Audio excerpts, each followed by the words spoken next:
चलिए, आपके पास कोर्ट का ऑर्डर तो आ गया, मस्जिद को तो हाथ मत लगाइए। क्यों? मस्जिद तुम्हारे बाप की है। तुम्हारे अम्मा की जहर में मस्जिद आई थी जो तुम टीवी चैनल पर बैठ के बोलते हैं। अब ये आजकल के ये जो लोग हैं, क्या पंडित मालविया से बड़े हिंदू हैं वो लोग? अरे दीवाने उस जमाने में यूज्ड मटेरियल बचा उसको इस्तेमाल करते थे। उससे क्या साबित कर रहे हैं आप? क्या ये भारत में ऐसा होगा? कितना निशाना बनाएंगे हमको आप लोग? अरे कौन है दीवाना जो टीवी के चैनल पर बैठकर बोलता है चलिए, आपके पास कोर्ट का ऑर्डर तो आ गया, मस्जिद को तो हाथ मत लगाइए। क्यों? मस्जिद तुम्हारे बाप की है। मस्जिद तुम्हारे बाप की है। तुम्हारे अम्मा की जहर में मस्जिद आई थी जो तुम टीवी चैनल पर बैठ के बोलते हैं। दीवाने समझ, अपने ईमान का सौदा करना है कर ले, तुझे जमीन बेचना है बेच ले, मगर मस्जिद का तो सौदा मत कर। ये वैसे लोग हैं। नहीं कहिए कर लो। मेरे भाई, मथुरा की जो ईदगाह है, 1960s में मुसलमान और हिंदू भाइयों ने बैठकर तस्वीया कर लिया, एग्रीमेंट किया। मुसलमानों ने 8 एकड़ जमीन दी और उस एग्रीमेंट पर सुन्नी वक्फ बोर्ड की इजाजत से कोर्ट में एग्रीमेंट दाखिल हो। हिंदू भाइयों की तरफ से एग्रीमेंट में कौन साइन किया? पंडित मालविया ने साइन किया।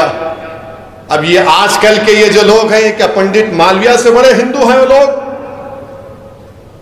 जो बात मुसलमान और हिंदुओं ने बैठकर तय कर ली, खत्म कर लिया मसले को, आज 2023 में अब उसको शुरू कर दिए।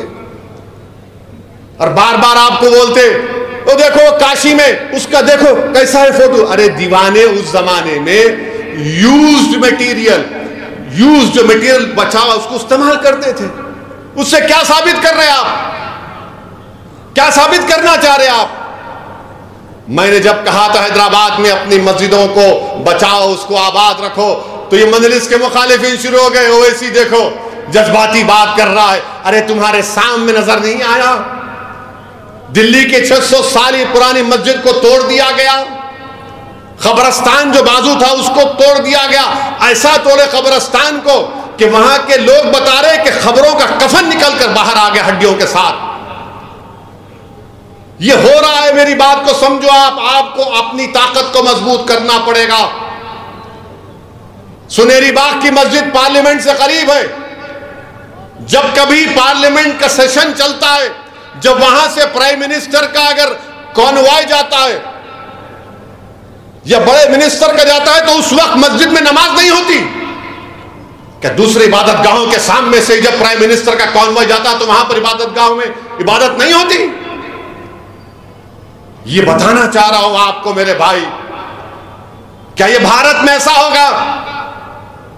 कितना निशाना बनाएंगे हमको आप लोग? 500 साल पहले ऐसा हुआ।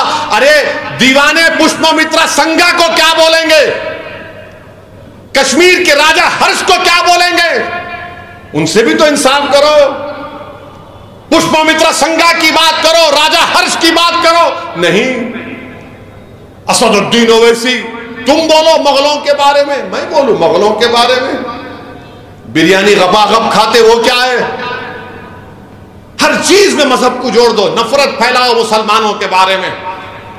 और मजलिस के मुखालिफिन भी इन्हीं के साथ मिले हुए हैं।